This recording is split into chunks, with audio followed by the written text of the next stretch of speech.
Got money on my mind, I swear I'm gonna win, even if it kills me. I got money on my mind, the only way I'm gonna rest is if these motherfuckers kill me. I got money on my mind. Okay guys, welcome back to the channel.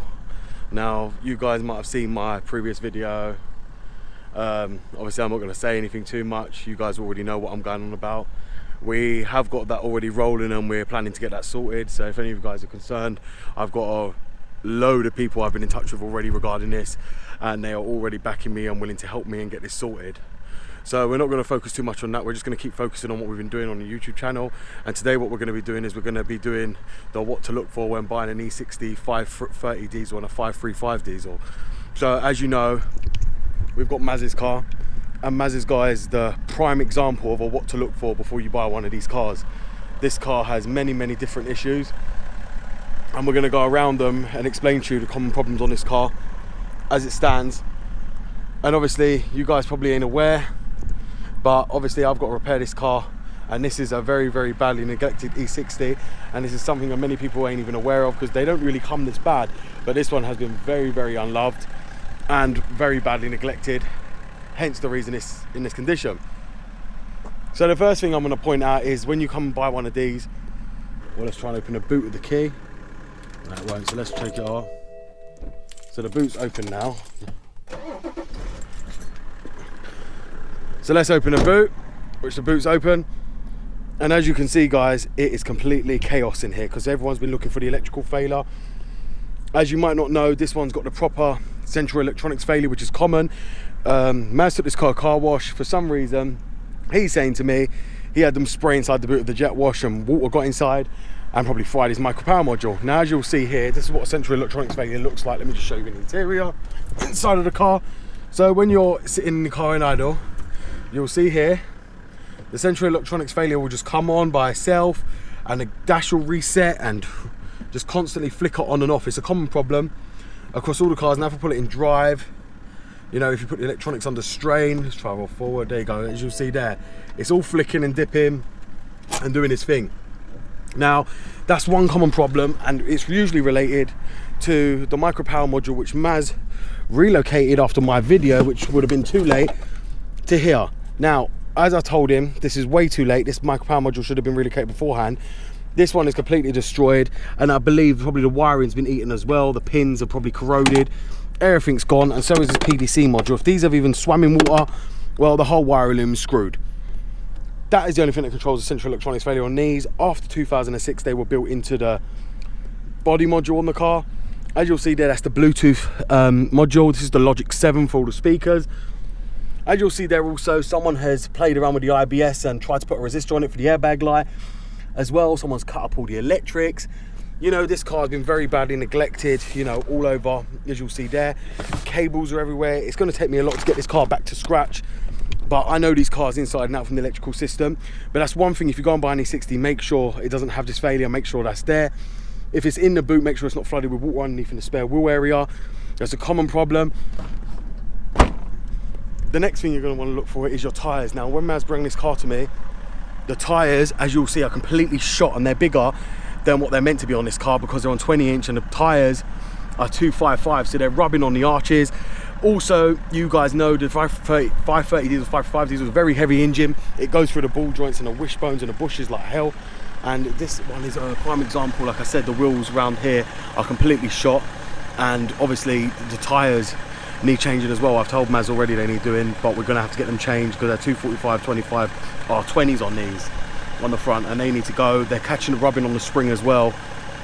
They need to be changed because obviously the springs are completely warm, and this car should not have passed MOT, as I told Maz, because as you'll see here as well, the headlights all hazed up. They need changing as well, and I need to buff them out and clean them up. One of the bi-adaptive xenons ain't working, which I believe is the other side, which is here. It needs the wiring redone. As you'll see, it's all hazy. You know, this car passed MOT, but it shouldn't. The steering's extremely heavy, so that's another thing. Be careful when you go to buy. That steering ain't heavy, because this one is extremely heavy, which is just what it's meant to be. Obviously, make sure the gearbox as well, it drives perfect on these cars. It's a common problem. The diversity antenna, make sure that all works, because obviously that likes to go, and the central locking will stop working. You guys have seen my video on that. As I said, there's a lot on this car that needs changing. All the bushes are shot on it is a common problem. This is a prime example of what not to go and buy if you're going to go and buy 530Ds or 535Ds, on what to look for. Suspension on these is a common failure point. I can see here someone's changed all parking sensors as well, because the parking sensors are all a different colour. These have been sprayed and it's the incorrect colour, or they've been coloured in with a touch-up paint. You can see that straight away there. These sensors, that's why the parking sensors are probably not working. They're probably gone again. They're probably cheap Chinese ones. As you'll see here, the mirror cover's all cracked. These have got power fold mirrors. Another common problem on these is what I'll show you right now, is when you go to retract it, this one is broken. The motor on the driver's side is broken. So if you just watch here, I'll show you. So this one will start clicking. As you see there, that's the motor broken now. If I push it back out to bring it back out, you'll see this one will go all the way back. That's the motor broken where the other one stays in situ.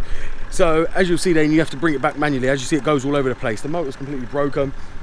This is what I mean by a really badly neglected diesel car. It's very badly neglected. The inside isn't mint. The smell of the, as Maz calls it, Caribbean ashtray's finally gone. Well, that's finally gone now since I've got it, and I don't know why. It's just been sitting. I haven't used it or done any cleaning to it, but the smell of that's gone. So like that's quite shocking, considering he said he smelled like that when he's moved. Well, it don't smell like that now with me. It doesn't smell of it at all, and I haven't done nothing. It's just been sitting there not being used. And like I say, it is a thing I need to discuss with Maz, because like I said, I need to know if I'm going to be repairing this or not. I'm due to get another car now. I might not even have the time to do this, but like I said, these cars are very good cars. This car's on 120,000 miles, but it's been neglected. Under the engine side, you're going to want to check the EGR valve, obviously your EGR cooler, your vacuum pump, make sure that's not leaking. Obviously all the actuators for the turbo, because as you guys know, they don't use variable vane on these. They lose a load of vacuum and they run on a load of actuators to operate the single turbo for the big turbo. You want to make sure there's no leaks coming down here, that the vortex breather is the updated one. I know it's going to be very hard if it's got an engine cover on, but I was usually just take an Allen key and remove the engine cover so you can check the vortex breather as well. The vortex breather is usually shot, completely shot. Also, you want to make sure that the turbo down here, that the wastegate is not covered in oil. If it is, it means it's losing boost. You'll have to change the wastegate on the turbo. It's another common problem on these. Also, make sure the dipstick O-rings as well have been changed, because they can like to leak and they'll leak vacuum. As you know, diesels run on vacuum. It's a common problem. I see it all the time. The O-rings don't ever get changed and then they end up perishing and leaking. Another thing that can cause a lot of symptoms on these cars is when people remove the swirl flap, they don't put the manifold absolute pressure sensor back in, and they usually break it because they don't realise it's there. In the end, it ends up breaking and you end up with the whole car running like a lump of crap. Next thing you're going to want to look for is the boost pipe. Now, as you can see on this one, is the boost pipe is completely perished, and like I say, it's flattening in. It shouldn't be like that. It means it's losing boost, it's sucking in air, which I've got a feeling the intercooler's got a crack in it and it's pulling air from the outside when it shouldn't be.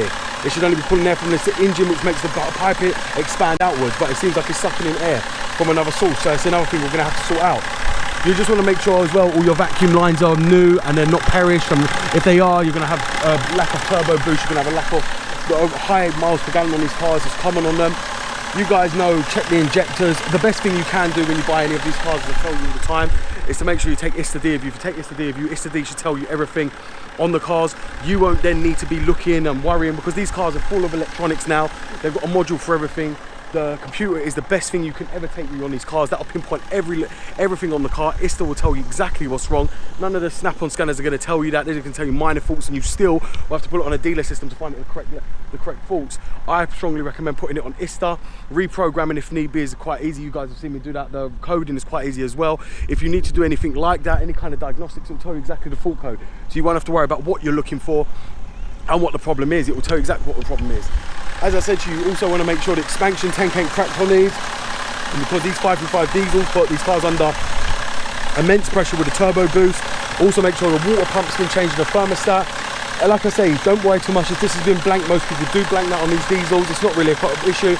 Just make sure if you do get it that you sort the DPF out as well, because if the DPF is still in place, you will have problems with it plugging up. So you want to lose the DPF. If you're going to blank off your EGR valve, make sure you get rid of the DPF, and you're also going to want to make sure you keep this shutter valve. Without the shutter valve, you will have an engine management light. What usually happens is you get the blank, this part you go blank off, and you end up putting this part, which is the shutter valve, which it needs, the electronic side, back onto here, onto the blank itself, but it won't let no exhaust gas through. You end up blanking off this vacuum line with a pin, which is normal, and then the rest of it will be left on its own. You can lose the whole intercooler side. They give you blanks for that, so you can bleed the system. It's like one of these screws that goes into here, that runs to the thermostat and one to the EGR cooler. You'll blank them both off of 2 plugs and lose the whole EGR cooler itself. 2 blanking plates on the block just there, which you blank off, or you can just blank off the whole cooler with 2 little caps that they put on here and keep the cooler on. But my advice would be to remove it. You get a lot of engine space once that's removed, and you'll be able to get to everything a lot easier, because that has to come off anyway if you're going to change the water pump and thermostat. So it's always worth removing that beforehand. As I said to you guys as well, you just want to make sure there's no oil leaks. Now, as you know, this one has got oil leaks. We are going to be taking the manifold off when Maz decides to sort out the funding, so we can get everything off and then sort out what's needed. Obviously, as you guys know, if this was my car, this car would already be sorted. This car would be in bits, ready to be changed.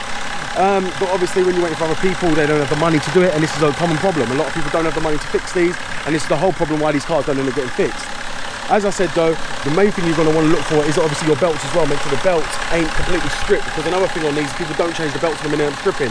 You've got to remember, they use a hydraulic tensioner on these, and not just a hydraulic tensioner, they're very prone, especially with diesel, to slipping on their belts and the tensioner giving up. And that is because of the simple fact is that the belt ends up slipping off the tensioner and nobody changes the tensioner on them. The tensioners are quite expensive on these, bearing in mind, for the diesel, but it's something you have to be aware of. I've had them before where they have gone and you have to get them changed. Another thing is, like I said to you, if you've got bi-adaptive Xenons, make sure they turn with the steering wheel, make sure they're all powering up, make sure there's no faults for them, because like Maz told me, someone had played about with the wiring and cut the wiring, this, that, the other. Now, I don't know if he's telling me the truth. I don't know if he bought the car like this, because in the pictures of what they had he sent me, the car didn't look like this. This car looked a mint condition. I don't have to believe that. It looks like, I don't know if someone else has messed around with it while it's been in his hands, thinking they knew what they were doing, and they completely messed the car up. Now, I don't have to believe that or not to believe that. That's completely up to him. But as I said to you, for me, I strongly believe that this has not been owned by the previous owner, because he said to me the owner was a teacher. I very highly doubt a teacher would go and pay £4.5 grand for a car in this condition and they give it to him. Man said to me the essential electronics failure didn't come up until he got it, but well, it's happened and now you've got it, so you've got to think of it like that. So the next thing you're going to want to look for, guys, as well, is the exhaust. And what you're going to do is make sure we get someone behind here and rev it up. Now, I wouldn't advise revving this car up until it's at temperature, because as you guys know, you need to let the oil get around the turbo. Make sure there's no smoke coming through that exhaust at all. If so, it means your turbo's failing or your injector's overfueling the car. That's another common problem. Or it could be your oil brew is stopped up with oil. The next thing you're going to want to look for as well on these cars is make sure that the oil has been changed. Service history, I know I don't say this on the petrols because it ain't too much of a problem. Diesels, service history is a complete must. Diesels must have their oil changed every 4,000 to 5,000 miles. As I said, the fuel pumps ain't failing on this car, but we're going to change them anyway because they need changing. Also, the cabin filters, I just think what they're going to look like underneath that needs change as well. But service history is a complete must on these cars. I can't stress enough. Like I said, you need to make sure the owner has looked after his car. Most other cars, I'd say forget about it. If you're going to do the work yourself, you don't need to worry. But you think, take this car for a prime example. This car hasn't been serviced for 18,000 miles. 18,000 miles this car ain't been serviced for. That is an absolute disgrace, as I say, on a diesel. Now, if this was my car, like I said, I would not have bought this car. I'm not going to lie to you guys. I was trying to offer to buy this off Maz. You know, it's a nice car and this would be a massive good project for the channel, even though I'm going to be doing it anyway. But at the same sense, it doesn't make perfect sense to me because this car has been fully neglected. It doesn't have service history, it's got one key. I'm not like that. I don't like cars like that. All I was trying to do is buy it because it would be a massive project. Engine would have come out. Am I going to do that for him? Not really. The engine, it doesn't suit me to bring the engine out for someone else. For myself, I would have done it. I would have took it. These engines ain't hard to get out. They're actually easier than the petrols, the M57, because they run on all vacuum and there's not so much. As long as you get the manifold off, oh my God, all the bolts on this is it's really simple on this car. So the M57 engine needs to come out. Another thing you guys are going to want to look for as well on this is the timing chain. Now, if you remap these, especially the 535 diesels with the twin turbo, you put increased pressure on the train. You've got to remember, BMW got two turbos already and making the chain run more effective than it does on a normal M57. So when you're then remapping it, you're putting more stress on the chain, making it run a lot faster to up the timing. Now, as you put up the timing, you put more stress on the engine. The more faster, more boost this car gets, the more easier it is for the chain to slip, the more easier for the tensioners to break. Be aware of that. Most people don't know that. They do fail on this car. Trust me on that. Remapping the crap out of them, putting bigger turbos will destroy the engine. And I'm telling you that now. You also want to make sure as well, as you can see there, while I'm just speaking, the wipers are coming on their own. That's the central electronics failure. That's what the micropower module does. Control sends the whole electronics haywire. Again, it's not a big problem for me. I'm just waiting the parts to address this bloody situation because it's like the car's got a ghost. You know, another thing you want to check is this, the return line as well. You want to make sure this fuel line isn't corroded or bent or anything. Now, as you guys will remember on E39s, these have a fuel filter that sit right here. Well, they removed that. they removed that filter because it wasn't needed. So, but you want to make sure that if it does have a filter here, you change that filter. As I always say to you, if it has got a filter, make sure you put Forte in it. Forte injector cleaner really helps. That's what I used to pour in my fuel filter and let it run through the whole engine. And guess what? My 530 diesel is still running to this day with no issues. The guy couldn't be happier. He's a very happy man. And as I said, these cars are very solid units providing you look after them. Like I say, I can't stress enough how much I love these engines. For me, it doesn't meet my needs. I don't need a diesel because I don't warrant the mileage. I wouldn't use it much enough, and these cars need to get up to temperature. All I'd use it for is going to the shop and coming back, probably, or going shop, and it just wouldn't get up to temperature. It wouldn't be beneficial for me. Do you see what I'm saying? But if I wanted to have one of these, I could easily have one of these, but it just doesn't make viable sense. I've owned it and I got rid of it because I wasn't doing the mileage that was needed. I think I only done 10,000 miles in it, and to be honest, I would only go to London once in a blue moon, and that's it. Apart from that, it would just sit there, and these cars need to be driven. They're diesels. To stop them messing up, you need to drive them. So that's another thing I'm going to explain to you. If you're going to take the manifold off and do the swell flaps on your car, which is a common problem, I would remove them before they get sucked into your intake and destroy your whole engine. As you know from my previous common problem, I always tell you guys, get them out.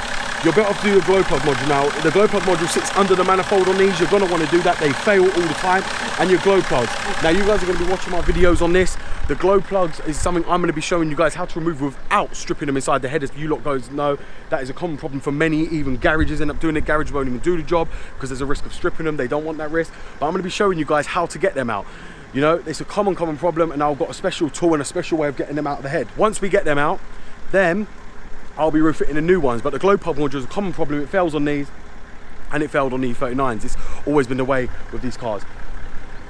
So now, the next thing, you're going to want to check all your electronics up here when you buy one of these cars. Now, this can persist to all your electronics. Now, as you see, the wheel's now moving when it wants to, the iDrive wheel. Again, this can sometimes stop working. Mazfoot is the iDrive plane up. It's not the iDrive plane up, it's the micro power module. You can't get into the service menu on this, but as I said, you see all the lights on there. Someone tried to play about the resistor, play about this, and you know, you name it, they played about everything. Now this car does have memory seats as well. You want to check day work. You just want to check that all the electronics work in this car. If you ain't checked them before, go ahead and check them. Make sure the CD works, make sure everything works in the glove box, which the glove box is locked, which that's a first. You know, you want to make sure all the windows roll down, everything just comes down, everything works perfectly. Like I say, show me service due on there as well, which we definitely know that one. You know, you just want to make sure windows work, all the electronics. You guys know how much electronics these cars have. They're riddled in electronics. Parking sensors are a common problem on these, they always fail. You guys know from my previous videos, like I told you, use the sealant. Take them out, seal them up, and then stick them back in so water can't get in, because what happens is water leaks through. When you go for a jet wash, how powerful the jet wash is, people spray it and it goes straight through the middle here and damages all the sensors. The best thing to do is put sealant, and that won't happen. It's on the front and on the rear. Maz did it and they worked, so I don't know why they've stopped working, because obviously the water inside the car. We're going to be addressing them issues anyway. Like I said to you, there's a lot of things we can do on this car, and I'm going to be doing it. I'm going to be showing you all the common problems on this. This is a prime example of a neglected E60, regardless how you see it. I know the US guys, the engine doesn't relate to you, but this car itself, the body relates to you guys. So you guys are going to want to watch this, mostly the electronic side, because if you've got any 04s with a micro power module, this will be interesting for you guys to see.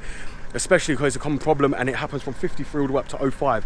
The micro power module in the boot fails, and you guys will end up liking the stuff that I'm going to show you, what you can do with these cars, how you can get around them. If need be, I'll get one from an 06 and we'll get the body module and build the body module in the rear, so then it switches off the powers from the body module. We're going to try and work around it and try and get another way that we can do it on here anyway, so it's not really an issue too much. The next one you're going to want to do, as I said to you guys, is you're going to want to make sure that all, like I said, all your steering controls work and all the wipers work, and obviously, like I said, you know about the lights as well. You're going to make sure the lights work. But if you're going to go and buy a 535 diesel or 530 diesel, please make sure of all these common problems before you buy it. Make sure you ask the owner if this has been done, and make sure that you ask if it's got service history. If it hasn't had that, I would advise you not to touch the car. Like I said, guys, I've tried to give you the best possible advice on buying one of these cars, and Maz's car is the prime example of a neglected car. Obviously as well, one more thing I'm going to remind you is that the brakes are very spongy on this. That's another thing, it's common on the E60s. Be aware of that. If they're spongy, you're going to have to change the brake pads and discs. Another thing I'm going to advise you about as well, guys, is it's common on these 60s. Many people never know why it happens. When you brake on these cars and you do a hard brake or slowing down from 70, 80 miles an hour, be aware that obviously when you go to brake, the car wobbles. These cars shake. It's a common problem. Nobody knows why. You could change all the control arms, all the bushes. It's because of the weight of these engines. What it is the engine mounts, they go up by air. So when what happens is it causes a lot of vibration through the steering wheel. These cars are very, very heavy cars, and that's what happens. You get it on the E46 E36 as well, and E39 sometimes as well. It's a common problem. I got it on my E16, Nathan's got it on his. I know many people who's always had it, and most people put cars up in the internet thinking it's a common problem. It's not a common problem. It's just normal for E60 to do it. No matter changing the brakes, changing the discs, whatever you change, calipers, the lot, it's not going to stop that. It's just the way it is on these engines. It's because a lot of weight gets thrown to the front of the car, and the brakes can't handle it. The brake pressure can't handle it. The only way of trying to stop that is to upgrade your calipers to 6-pot calipers. That's the only way you'll stop that happening. Apart from that, you're going to end up with a problem for life. But that's it, guys. Thank you very much for watching. As you know, this is BMW Dr. Dean here. If you have enjoyed this video, please give it a thumbs up, and I'll see you next time with hopefully some repairs on this car. Thank you very much, and goodbye.